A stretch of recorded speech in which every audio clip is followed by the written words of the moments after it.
What is going on, ladies and gents? Welcome to Collectors Gone Digital.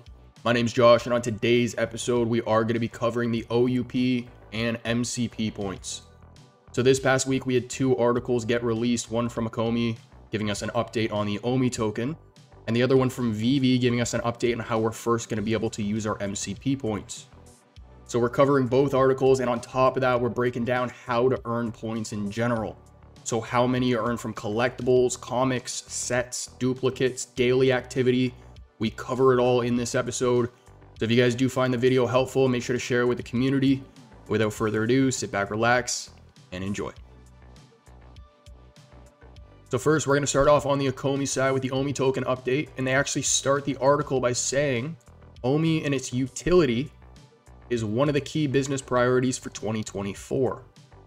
So in no particular order, they're looking to improve the accessibility of the token, meaning they want to make it easier to get. Now that's some great news because we know that up until this point, there is a long process to acquire the token. For some, you can do it through MetaMask, but not everybody can do it that way. And because of this many step process, there's actually people who haven't even purchased the token because they don't want to go through it all. Now, although they didn't use the word exchanges here, I'm assuming putting the token on more exchanges would be part of this plan. The reason why is because if you put the token on something like Coinbase, and I'm just using that as an example, all I need to do is open the Coinbase app and just click buy now. I don't need to take all these steps and transfer tokens here and there and incur fees in the process. It would just be much easier to buy. So when they say improving accessibility, that's what comes to mind, but they did say more information is to come. They are also progressing plans around OMI to NFT.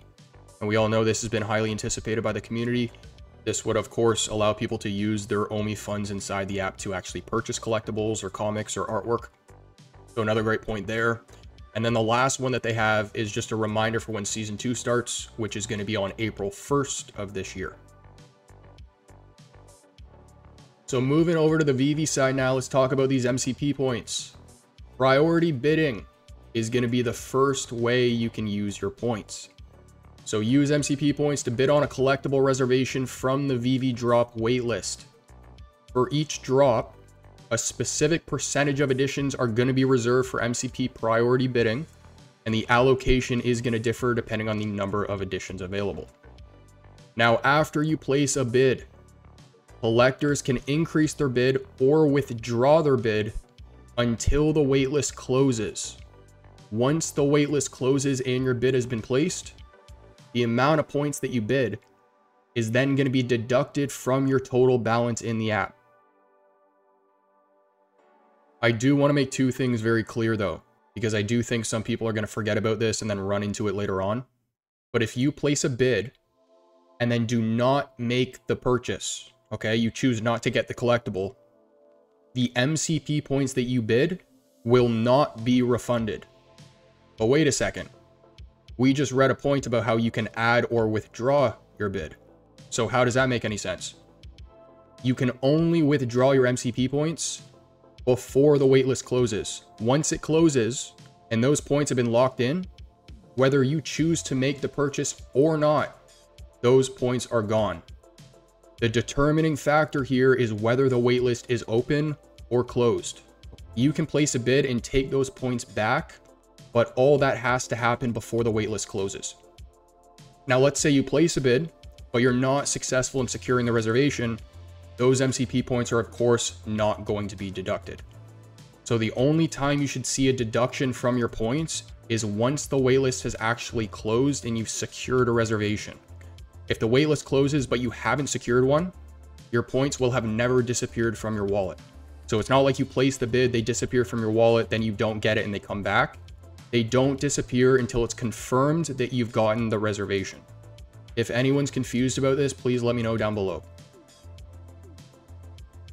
Now, with regards to OMI to NFT being a priority for VeVe, they are actually currently working through details of a confidential partnership. They said more details will be revealed at a later date. And because of this, it does mean that previous forms of crypto pay-in and payout, which were previously tested by VeVe, they are no longer on the roadmap.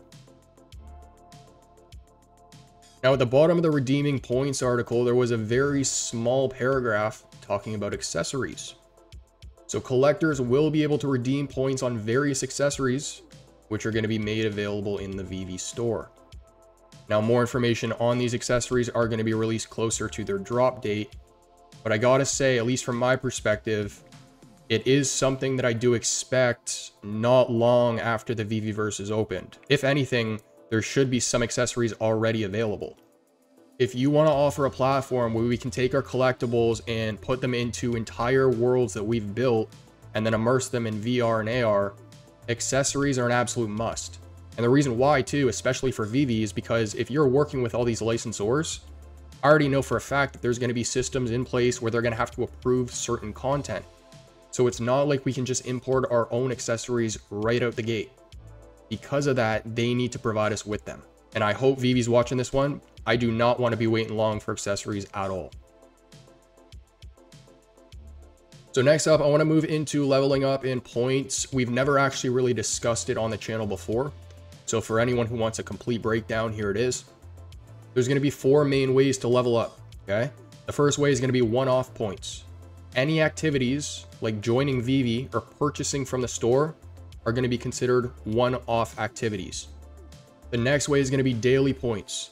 So you're going to earn them every 24 hours based on items in your collection, how long you've been holding those items, the rarities, the mint numbers, those sorts of things. The third way is going to be daily activity. So by simply logging into VeVe, that would be considered activity, right? Liking a post, commenting on one, posting something in the market, all of this stuff would be considered activity, but you're only going to earn a maximum of 25 points per day from your daily activity. And the last way is going to be through OMI reward tiers. So you're going to earn additional points every 24 hours for participating in reward seasons. And we just did a video on the OMI reward season 1 not too long ago, so I will link that down below as well. Now, to be a little bit more specific here, I didn't really need this slide, but I want it to be real clear. We just talked about 4 ways to level up, right? So you have your one-off activities, you have your daily activities, your daily points, and then your OMI reward tiers. The daily points are going to be broken down into 2 categories: daily collectible points and daily comic points. So now we're going to break down each one of those, starting off with the one-off points. And there's 4 ways to earn these. So the first way is you get 100 points when you complete new user onboarding. What that means is complete the sign-up process and you already have 100 points. You're also going to receive 100 points when completing a full set. And that's regardless of how many is in the set. So it could be a Superman with only 1, or it could be an Artist Alley where you have 4. And the last 2 ways have to do with purchasing collectibles. So you're going to earn 25 points when you purchase one in the store, and then you're going to earn 15 when you purchase one in the market. Next up, we're going to talk about earning points with collectibles. So 1 point is given for each collectible owned. If you have duplicates of a collectible, then you're going to earn diminishing points depending on the amount you own. So let's say, for example, I have 5 Boba Fett's. I'm going to earn 1 point from the first one that I own. I'm going to earn 0.75 points from the second one. I'm going to earn 0.35 points from the third one. And the last 2, I repeat, the last 2 are going to earn 0.1 points or collectibles or more. I have seen some people think that just because of the way that this is worded, that if you have 4 of the same collectibles, you're not going to earn 1 point for the first one. You're going to earn 0.1 for all 4. That's not the case because, I mean, simple math. You have 4 collectibles, but you would earn less than half the amount of points you would earn from just holding 1. It's 0.1 from the 4th, 5th, 6th, 7th, 8th, 9th duplicate that you have from that collectible. Now, there are going to be bonuses for collectibles, and that has to do with the rarities, okay? So collectibles of specific rarities or mints will receive bonus points.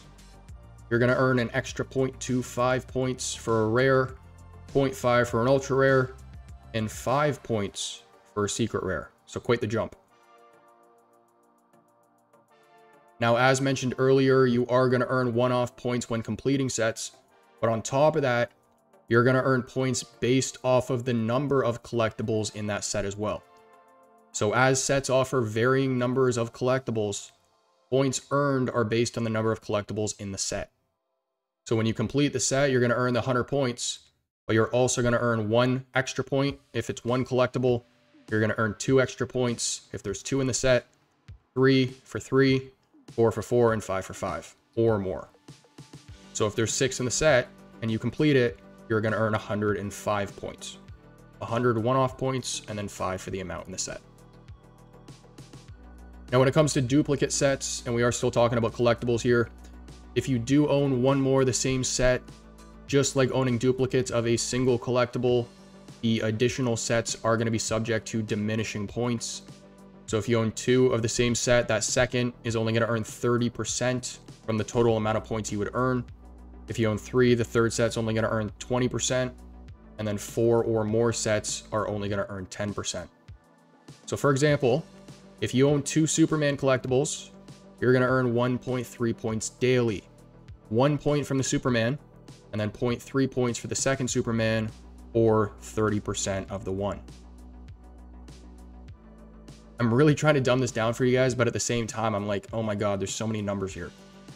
So moving over to the comic side, comic points are going to be earned based on the rarity of the cover. So commons are 0.25 points, uncommons 0.5, rares are 2, ultra rares are 3, and then secret rares are double. They're up at 6. Now, when it comes to duplicate comics, the additional covers are again going to be subject to diminishing points. This, however, is going to be excluding commons and uncommons. So you can stack as many of those as you want, and you're going to earn the same amount of points each time. But when it comes to the rares, ultra rares, and secret rares, that second cover is going to earn only 50% of its points. The third one, only 25%. And then 4 or more are going to earn only 10%. So we've talked about one-off points. We've talked about collectible and comic points, right down to duplicates, completing full sets, as well as what you earn for just individual pieces. The next way you're going to earn them is through daily activity. So 1 point is received for in-app activities. However, there's a maximum limit of 25 points that you can earn per day through these activities. So by opening the app, by sharing posts, by commenting on stuff, liking the stuff, purchasing stuff, listing stuff, all of these things are going to be considered daily activities. And so if I have 25 separate activities in the day, I'm going to earn 25 points. If I have 26, I'm going to earn 25 points. If I do 100, I'm going to earn 25 points. Now, 2 things to note. You will stop earning points after 7 days of inactivity. So if you don't open your app within a 7-day time period, all points that you would earn from your collectibles and comics and completed sets, you're not going to earn. Or you're going to stop earning. You will have been earning them up until that point. And then your points are going to be calculated and applied once to your account every 24 hours. And that is at a set time. I don't know what time that is, though. It didn't say in the article. If anybody knows, drop it down below. And last but not least, in their frequently asked questions, and shout out to Johnny Dunn for posting this over on X, but MCP points do not, I repeat, do not expire. So I know in the last video that we talked about the OUP Season 1 rewards, we talked a lot about simplifying stuff as well. My opinion hasn't changed, right? As I go through this, I'm like, there's so many flipping numbers that people have to remember. And I mean, just with this point alone on screen, MCP points do not expire. Bronze tickets won't expire either. You can roll them over from season to season. But then we're also going to have silver and gold tickets. So it's like you're going to have to remember so much information. I'm really curious to see, and I'm going to keep my eyes on this. When we see an influx of new users come in, like we did back in 2021, right? Cycles to all this stuff. I'm going to pay attention to comments from these people in terms of whether they can understand any of this stuff, or whether it's clear to them. And to be honest, I don't think it's going to be the second point that I just said. So ever since Mitch came on the team, we've obviously seen positive changes. Same thing with Foster. But I'm going to keep saying it. Simplify, simplify, simplify. Ladies and gents, that's going to conclude today's episode. I hope you enjoyed. That is a breakdown of the 2 articles, one from Ecomi, one from VeVe. one on the OMI token, and one about our MCP points. On top of that, we also broke down how to earn points from one-off points to your collectibles, your comics, as well as sets, duplicates, and your daily activity. So as I said at the beginning of the video, if you guys found it helpful, make sure to share it with the community. That would be super helpful for me. Shout out to everybody back from the Crypto XR event. It looked fantastic. I actually had a chance to sit down with Felix, one of our channel members in the Discord, and he got to tell me about his experience, which it sounded incredible. So it was long anticipated, and I'm glad everything seemed to have gone well. But if you guys enjoyed the content, make sure to like and subscribe. Comment down below what you want to see in a future episode. And as for next, I'll catch you then.